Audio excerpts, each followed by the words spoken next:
Yes, so hello everyone, Hitesh here. Today we're gonna talk about a web series called Game of Thrones. आज हम इसके season 2 की शुरुआत करने जा रहे हैं। जैसे कि इसके सीजन 1 की एंडिंग में हमें दिखाया गया था कि अब किंग्स लैंडिंग का राजा जॉफ्री को बना दिया गया था, तो अब इसकी शुरुआत वहीं से ही होती है, जहां पर हमें पता चलता है कि आज के दिन जॉफ्री का बेसिकली बर्थडे होता है और अपने बर्थडे को खास बनाने के लिए जॉफ्री यहाँ पर अपने ही सैनिकों के बीच में एक मुकाबला करवा देता है। मगर उनमें से एक सैनिक, जिन्हें की नाइट भी कहा जाता है, वो वहां पर थोड़ी सी शराब पीकर आ जाता है। तो वहां पर जॉफ्री को ये बात पसंद नहीं आती और जैसा कि खुराफाते करना उसकी आदत में मशगूल था, तो वो वहां पर अपने दूसरे सैनिकों से कहकर उसे धनाधन और शराब पिलाकर उसे जान से मरवाने की कोशिश करता है। तो वहां पर सांसा उसका बचाव करती है, उसे रोकने की कोशिश करती है कि ऐसा मत करो, और साथ ही कैसे तैसे करके वो शख्स की जान भी बचा लेती है। इस वक्त यहाँ पर किंग्स लैंडिंग में अब पहुंच चुका होता है ट्रियॉन लैनिस्टर, मगर जॉफ्री उसे देखकर कुछ खासा खुश नहीं होता। वो उससे पूछता भी है कि आखिर तुम यहाँ पर क्या कर रहे हो, मगर ट्रियॉन अपने एटीट्यूड में होता है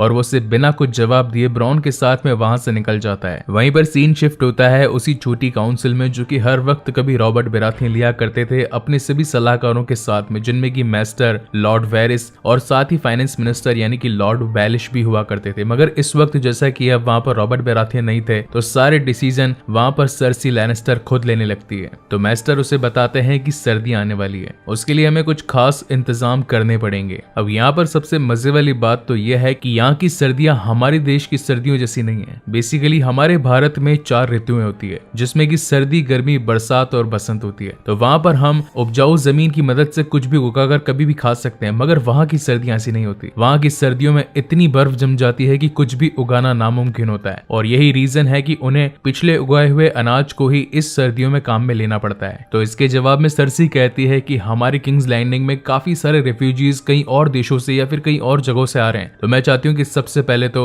उन्हें इस जगह से खदेड़ दिया जाए, ताकि थोड़ी तो यहाँ पर अनाज की किल्लत कम हो। उन सभी की ये बातें चली रही थी और तभी वहाँ पर ट्रियॉन आ जाता है। वहाँ काउंसिल की मीटिंग में ट्रियॉन को देखकर हर कोई हैरान हो जाता है। तो वहाँ पर ट्रियॉन अब अपने हाथ में एक इस्तीफा लिया आता है और वो सीधा इस्तीफा आकर लॉर्ड वेरिस को दे देता है। अब लॉर्ड वेरिस जैसे ही उस खत को खोलता है तो उसके अंदर लिखा होता है कि पुराने हैंड ऑफ द किंग यानी कि टाइवन लैनिस्टर ने अपनी ये पोस्ट उसके बेटे यानी कि ट्रियॉन लैनिस्टर को दे दी है, और अब आज से राजा का hand of the king Tyrion Lannister होगा। अब ये बात सुनकर सर्सी को गुस्सा आ जाता है और वो वहां पर उस पूरी काउंसिल की मीटिंग को खत्म करवाने के आदेश देती है। अब वहां से हर कोई जाने लगता है, मगर वो ट्रियॉन को वहीं पर रोक लेती है और उससे पूछती है कि आखिर तुमने हमारे पिता यानी कि टाइवन लैनिस्टर को इस बात से एग्री कैसे कर दिया कि तुम अब हैंड ऑफ द किंग हो। तो वहां पर ट्रियॉन उससे कहता है कि मुझे उनको बताने या फिर उनको समझाने की जरूरत नहीं पड़ी, ये सब कुछ तो तुम्हारे और तुम्हारे बेटे की बेवकूफियों की वजह से हुआ है। अगर तुम नेड स्टार्क को जान से न मरवाते तो आज पूरा नॉर्थ तुम्हारे खिलाफ न खड़ा होता। और साथ ही वो सर्सी को ये भी बताता है कि वो धीरे धीरे करके जंग हारते जा रहे हैं, क्योंकि नेड स्टार्क का बेटा रॉब स्टार्क अब उनके पीछे पड़ चुका है और वो जीतते जीतते यहाँ पर आ ही रहा है और किसी भी वक्त वो यहाँ हम पर भी हमला कर सकता है। वहीं पर सीन शिफ्ट होता है विंटरफेल में, जहाँ पर हमें दिखाया जाता है ब्रैन, जो कि अपनी ही काउंसिल के साथ में बैठकर वहाँ के रीति रिवाजों और तौर तरीकों को सीखने की कोशिश करता है।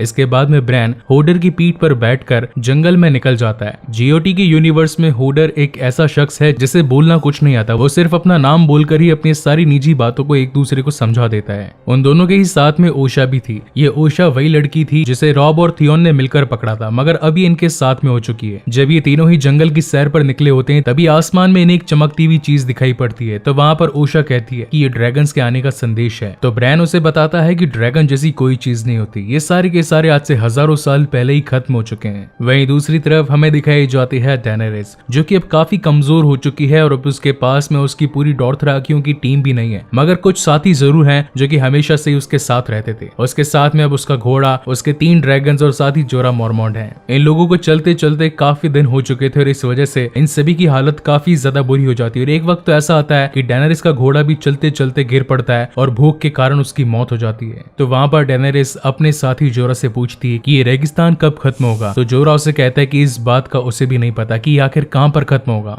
अब यहाँ पर बेसिकली इन सभी के सामने एक बहुत ही बड़ी सिचुएशन खड़ी हो जाती है, क्योंकि इनके पास ना तो खाने के लिए कुछ है और ना ही पीने के लिए। पहले तो एक बार सोचते हैं कि ये वापस से पीछे चले जाएं, मगर अगर ये वापस से पीछे जाएंगे तो जंगली लोग आकर इन्हीं का शिकार करके इन्हें जान से मार देंगे, और अगर आगे जाकर डोरथराकी से मिलेंगे तो वो सभी डोरथराकी अपने सभी साथियों के साथ में डेनेरिस और उसके बच्चे को जान से मार देंगे, ताकि आगे भविष्य में उनका कोई राजा बने ही ना, और साथ ही उसके तीनों ड्रैगन्स भी रख लेंगे। तो यहाँ पर डेनेरिस अपने 4 वफादार लोगों को बुला बताती है और कहती है कि चारों अलग अलग दिशाओं में जाओ और आसपास के गाँव में जाकर कुछ खाना पानी का जुगाड़ लगाओ। अगर हमारी मदद कहीं से भी मिलती है तो हमारे लोगों को यहाँ पर रहने की कम से कम जगह तो मिलेगी। अगला सीन शिफ्ट होता है वॉल की तरफ, जहाँ पर जॉन स्नो सैम के साथ अपनी काफी बड़ी टीम लेकर पहुंचा होता है, क्योंकि उसे तो तलाश होती है बेंजन स्टार्क की। और तभी इनके सामने एक छोटा सा घर आता है। इस घर में रहने वाले मालिक का नाम होता है क्रेस्टर। तो इनकी टीम के कमांडर क्रेस्टर से मिलने के लिए जाते हैं। अब यहाँ पर बाहर ये सारे सैनिक खड़े होते हैं तो इन्हें काफी सारी लड़कियां दिखाई पड़ती है। तो सैम कहता है कि मुझे तो 6 महीने हो गए, मैंने इन 6 महीनों में एक भी लड़की को नहीं देखा।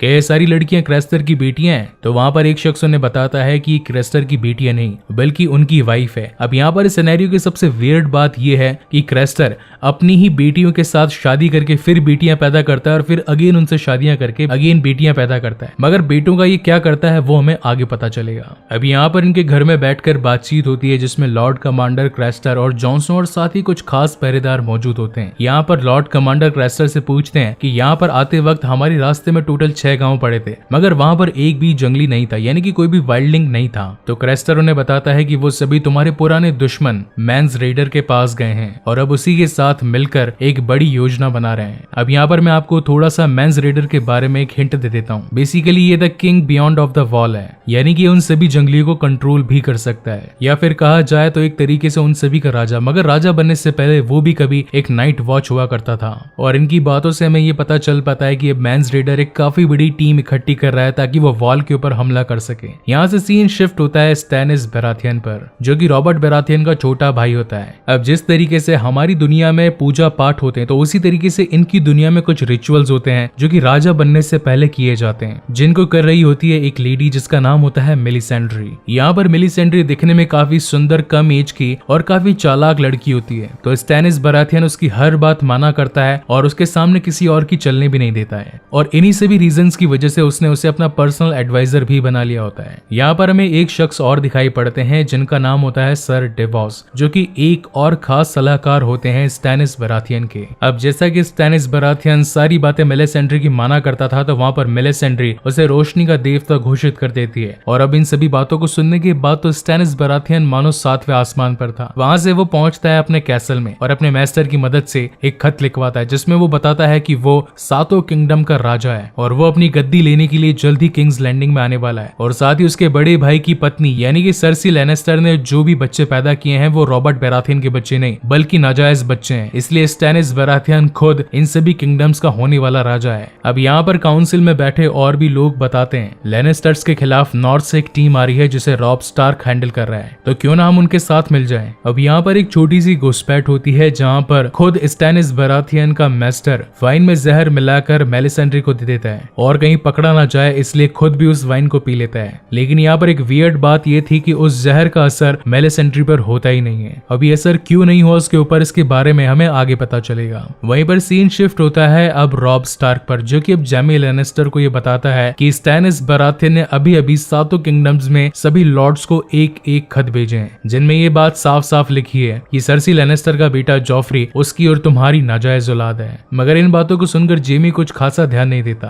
और गलती से बाय मिस्टेकली यहाँ पर रॉब स्टार्क उसे यूं ही कह देता है कि ब्रैन को मारने में तुम्हारा ही हाथ था क्योंकि ब्रैन ने तुम दोनों को आपस में सेक्स करते हुए देख लिया था। तो ये बात सुनकर वो काफी घबरा जाता है और इस बात से साफ इनकार कर देता है कि इस बात का कोई भी सबूत नहीं है, अगर कोई सबूत है तो लाकर बताओ। और साथ ही वो जाने से पहले जेमी को एक बात और कहता है कि मैं एक शांति संदेश भिजवा रहा हूँ तुम्हारे पिता टाइवन लैनिस्टर के पास में। ये कहने के बाद में वो अपने टेंट में वापस आ जाता है और अपने खासी सलाहकारों के साथ बैठकर मीटिंग करता है और एक दूत को एक लेटर के साथ में वहां पर भिजवाता है जिसके अंदर कुछ शर्तें लिखी थी। वो शर्तें थी कि लैनिस्टर्स को उनकी ही परिवार की एक लड़की यानी कि सांसा को वापस से यहाँ पर भेजना पड़ेगा और साथ ही अब लैनिस्टर परिवार को स्टार्क परिवार को ब्लेम करना बंद कर देना चाहिए। अगर ये शर्तें मंजूर है तो एक बड़ी जंग नहीं होगी और अगर ये सब कुछ मंजूर नहीं है तो होने वाली जंग के लिए तैयार हो जाइएगा। अब यहाँ पर ये सारी बातें खत्म हो जाने के बाद में थियोन ग्रेजॉय और साथ ही रॉब स्टार्क के बीच में एक पर्सनल बात होती है जहाँ पर थियोन उसे कहता है कि अगर तुम्हें किंग्स लैंडिंग को जीतना है तो तुम्हें मेरे पिता के साथ में भी समझौता करके उनकी टीम को अपने साथ में शामिल कर लेना पड़ेगा क्योंकि उनके पास में 200 शिप हैं और साथ ही उन्हें चलाने वाले काबिल योद्धा भी हैं। और अब ये बात उनकी माँ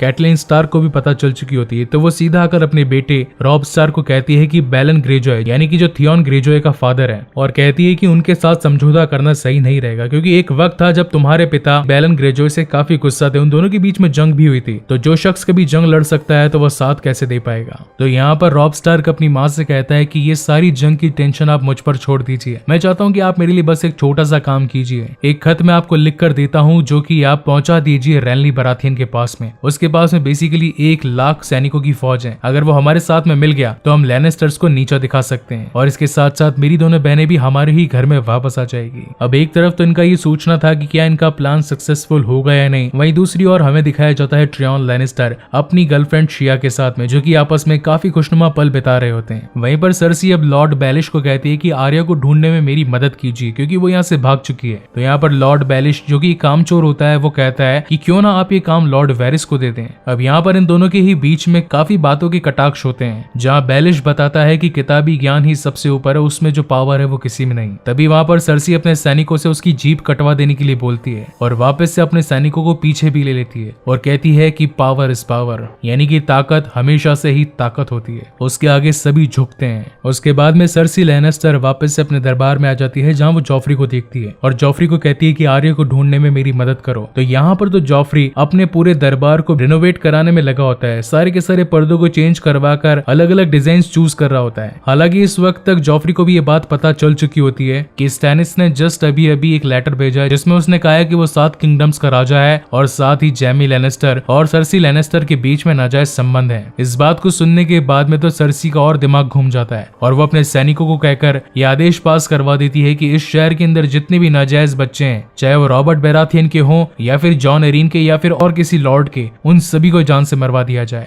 और अब इन आदेशों के बाद में उसकी पूरी टीम शहर के हर कोने में जाकर नाजायज बच्चों को जान से मरवाने लगती है। अब यहाँ पर उन्हें एक बात और पता चलती है कि गैंड्री भी बेसिकली रॉबर्ट बेराथियन की नाजायज औलाद होती है। तो वो सभी सैनिक उस लोहार के पास में पहुंचकर उसके बारे में जानकारी हासिल करते हैं। तो वो बताता है कि उसके पास में एक मास्क था जो कि भैंस के शेप में था, जिसे कि बुल्स मास्क भी कहा जाता है। और इसी के साथ ये शानदार एपिसोड यहीं पर खत्म होता है। सो गाइस, आपको ये वीडियो कैसा लगा प्लीज मुझे लाइक और कमेंट करके जरूर बताइएगा। और अगर पहली बार इस चैनल पर आए हैं तो इसे जरूर सब्सक्राइब भी कीजिएगा। इसके बाद में मैं इसका अगला एपिसोड जल्दी आपके सामने पेश करने की कोशिश करूंगा। And once again time, thank you so much guys for watching this video. मिलते हैं अगले वीडियो में।